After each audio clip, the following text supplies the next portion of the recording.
Welcome everyone our online channel.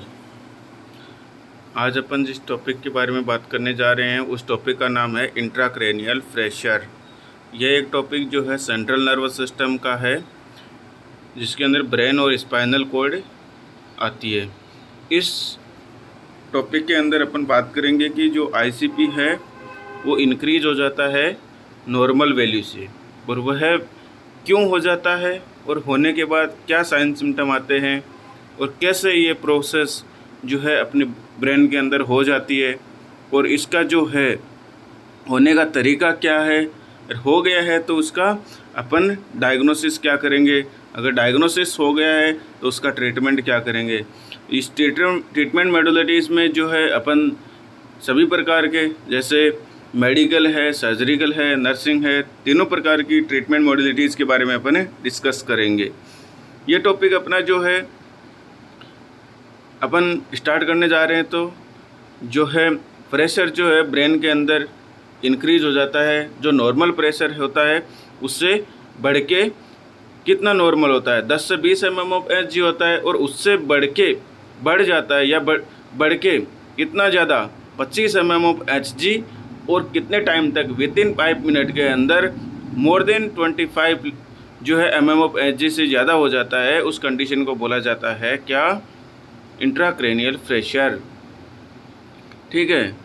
इस condition के अंदर अपन को पता है कि प्रेशर जो है ब्रेन के अंदर स्कल होता है, स्काल्प होता है, स्किन होती है, उसके बाद हेयर होते हैं। तो अपना जो ब्रेन है उसका इंटरनल जो कैविटी है, उस कैविटी की जो साइज एंड शेप जो होता है वो एक नॉर्मल लेवल में बना हुआ होता है, और उसके अंदर जितना कंटेंट एक नॉर्मल ब्रेन के अंदर होना चाहिए उतना ही आ पाता है। उससे अगर 1 ग्राम भी ऊपर जाएगा तो वो प्रेशराइज आसपास के ऑर्गन टिश्यू जो है, सॉफ्ट टिश्यू, उन पे प्रेशर डालेगा। नेक्स्ट, अबनॉर्मल प्रेशर जो है अफेक्ट करता है ब्रेन को। यदि ये अबनॉर्मल प्रेशर बढ़ जाएगा, नॉर्मल से ज़्यादा होगा, तो ये किसको अफेक्ट करेगा, ब्रेन को करेगा, सीएसएफ को करेगा, ब्लड को करेगा। मेनिंजेस क्या होती है, ब्लड की ब्रेन की जो है 3 कवरिंग होती है। कौन कौन सी, DAP, ड्यूरामेटर, पायामेटर, आर्केनोइड मैटर, ये 3 होती है। जब सेंट्रल परफ्यूजन की बात करती, सेंट्रल जो है परफ्यूजन की बात की जाए तो ये क्या होता है, सेंट्रल परफ्यूजन जो होता है इसको अपन बताने की कोशिश कर रहे हैं। तो सेंट्रल परफ्यूजन 60 से 80 mmHg होता है। लेस देन 60 अगर हो रहा है तो ब्रेन में परफ्यूजन की डिक्रीज हो रहा है और उसमें इस्चीमिया होगा। यदि उससे ज़्यादा हो रहा है, 80 से ज़्यादा हो रहा है, उस कंडीशन के अंदर ब्रेन परफ्यूजन इंक्रीज हो रहा है। किस कारण से, ब्लीडिंग हो रही है या हेमोरेज हो रहा है, उस वजह से। तो ब्रेन का जो सेंट्रल परफ्यूजन होना चाहिए वो 60 से 80 mmHg होना चाहिए। इससे ज़्यादा होगा तब भी नुकसान है, इससे कम होगा तब भी नुकसान है। तो ज़्यादा होगा तो अपन को ये नुकसान होगा कि जो ब्लीडिंग वगैरह जो है या फिर हेमोरेज की जो कंडीशन है वो क्रिएशन करवाने वाला है। यदि कम होगा तो इस्चीमिया करवाएगा, परफ्यूजन कम होगा। नेक्स्ट, सेंट्रल परफ्यूजन प्रेशर है वो कैसे मेज़र किया जाता है, जैसे mean arterial pressure minus ICP। Mean arterial pressure कैसे निकाला जाता है, systolic BP plus 2 diastolic 2 into diastolic BP divided by 3। आप ऐसा करोगे तो आपके सामने निकल के आएगी क्या, सेंट्रल पेरिफेरल परफ्यूजन देखने को निकल के आ जाएगा। व्हेन ICP अगर इंक्रीज होगा तो सेंट्रल परफ्यूजन जो है ब्रेन का जो परफ्यूजन होगा वो कम होता है। ये अपोजिट काम करते हैं दोनों। ये एक जो ICP जो कंडीशन है इंट्राक्रैनियल प्रेशर, ये जो है एक न्यूरोलॉजिकल यानी ब्रेन की कंडीशन है, न्यूरॉन्स की प्रॉब्लम है, जो कैरेक्टराइज बाय इंक्रीज करता है ICP को more than 25 with in.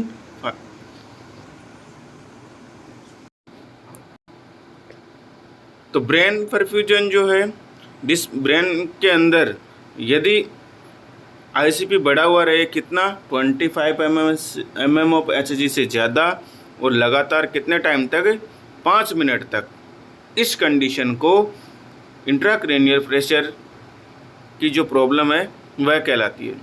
Brain के अंदर क्या होगा, प्रेशर बढ़ेगा, डिस्प्लेसमेंट होगा, हर्निएशन हो सकता है, नेक्रोसिस हो सकता है, इस्चीमिया हो सकता है, ब्लड की सप्लाई कम हो सकती है। ये इस कंडीशन के अंदर देखने को मिलेगा। कारण क्या है आईसीपी बढ़ने का? आईसीपी बढ़ने का कारण ये हो सकता है कि या तो ब्रेन के अंदर कोई इंजरी हो गई है, हेड की इंजरी, या कोई ट्रॉमा हुआ है ब्रेन के अंदर, ब्रेन में कोई आरटीए की वजह से रोड ट्रॉपिक एक्सीडेंट हुआ है, सीवियर स्ट्रोक, वो सेरिब्रोवैस्कुलर एक्सीडेंट हुआ है, स्ट्रोक हुआ है, इस्चीमिया हुआ है, हेमरोज हुआ है, मेनिंजाइटिस हुआ है, या फिर एन्सेफेलाइटिस हुआ है। मेनिंजाइटिस जो होती है ब्रेन की कवरिंग जो होती है डीएपी, उनके अंदर इन्फ्लामेशन की कंडीशन को बोलते हैं। एन्सेफेलाइटिस जो है सॉफ्ट टिश्यू होते हैं ब्रेन के अंदर, उनकी इन्फेक्शन और इन्फ्लामेशन की कंडीशन को क्रिएट करवाते हैं, उसको बोला जाता है। ब्रेन ट्यूमर हुआ है, या फिर इस पेशेंट के अंदर और भी बहुत सारी प्रॉब्लम हो सकती है। जो मोस्ट कॉमन, जो अगर बात करूं मैं, हर्निएशन, तो वर्टिकल हर्निएशन और हॉरिजॉन्टल हर्निएशन देखने को मिलता है। ये हर्निएशन मतलब होता है कि अबनॉर्मल पाउच लाइक स्ट्रक्चर जो है बन जाना या शिफ्टिंग हो जाना ब्रेन का। फिर उसके साथ साथ अपन कोच जैसे ही अपनी बॉडी के अंदर due to etiological factor ICP बढ़ाएंगे, अल्टर्ड करेंगे परफ्यूजन को, इस्चीमिया होगा, डिस्प्लेसमेंट होगा, कंप्रेशन होगा, हर्निएशन होगा, परफ्यूजन होगा, ये सारी कंडीशन उस पेशेंट के अंदर देखने को मिलेगी। तो क्लिनिकली फाइंडिंग क्या देखने को मिलेगी अपन को? क्लिनिकली अगर अपन चेक करेंगे उस पेशेंट को, तो उस पेशेंट का क्लिनिकली फाइंडिंग का मतलब है साइन सिम्टम क्या देखने को मिलेगा। तो अल्टर्ड लेवल ऑफ कॉन्शियसनेस, उस पेशेंट का टाइम, पर्सन, प्लेस जो है वो अल्टर देखने को मिलेगा। उसको पता नहीं रहेगा कि टाइम क्या हुआ है, मैं कौन सी जगह पे हूँ, ये सब चीज़ें। ठीक है, कन्फ्यूजन देख, कॉन्शियस पेशेंट है, अपन को सबसे पहले तो यही चेक करना है कॉन्शियस है, सब कॉन्शियस है, अनकॉन्शियस है, कोमा में है, ड्राउजीनेस है, कन्फ्यूजन है, स्टूपर है पेशेंट, डिसओरिएंटेड है, या फिर अल्टर्ड बिहेवियर है, रेस्टलेसनेस है, एजिटेशन है। ये कंडीशन तो नहीं हुई है राइज पेशेंट के अंदर, ये सबसे पहले अपन को चेक करना होता है। फिर देन पेशेंट के अंदर हेडेक देखने को मिलेगा, मतलब सिरदर्द। ये कहाँ देखने को मिलेगा? फ्रंटल एरिया के अंदर, जो सामने का जो एरिया होता है वहाँ पे देखने को मिलता है।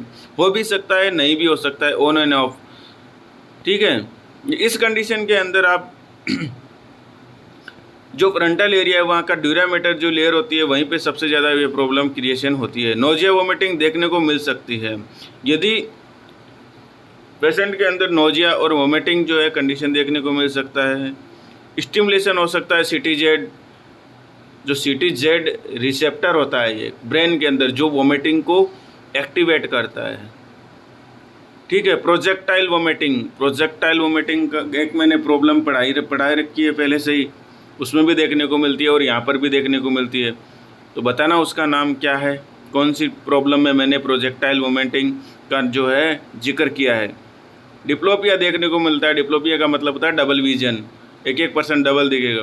डबल विजन, वो लॉस ऑफ विजन भी हो सकता है, मतलब उसको दिखना बंद भी हो सकता है। क्रेनियल नर्व पाल्सी भी हो सकती है 6 नंबर की। ठीक है, सिस्टोलिक बीपी इंक्रीज देखने को मिलेगी, पल्स उसकी बढ़ी हुई देखने को मिलेगी, हार्ट रेट जो है कम देखने को मिलेगा उस पेशेंट का।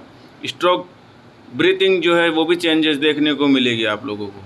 ठीक है, उस पेशेंट के अंदर क्यूसिंग ट्रायड भी आएगा, उस पेशेंट के अंदर क्यूसिंग रिफ्लेक्स भी आएगा, क्यूसिंग अल्सर भी होगा। ठीक है, उस पेशेंट के अंदर बहुत सारे थर्ड क्रेनियल नर्व की यदि इंजरी हुई है तो पेशेंट कंप्रेशन प्रेशर की वजह से माइल्ड डिस्प्लेक्स या फिर फिपिल्स रहेगी। उस पेशेंट के अंदर कोर्टिकोस्पाइनल पाथवे जो है वो भी डिस्टर्ब देखने को मिलेगा। स्पेसिफिक स्पास्टिसिटी इन मसल्स जो है स्पाज्मा देखने को मिलेगा मसल्स के अंदर। डीप टेंडन रिफ्लेक्स ब्रिक्स देखने को मिल सकता है।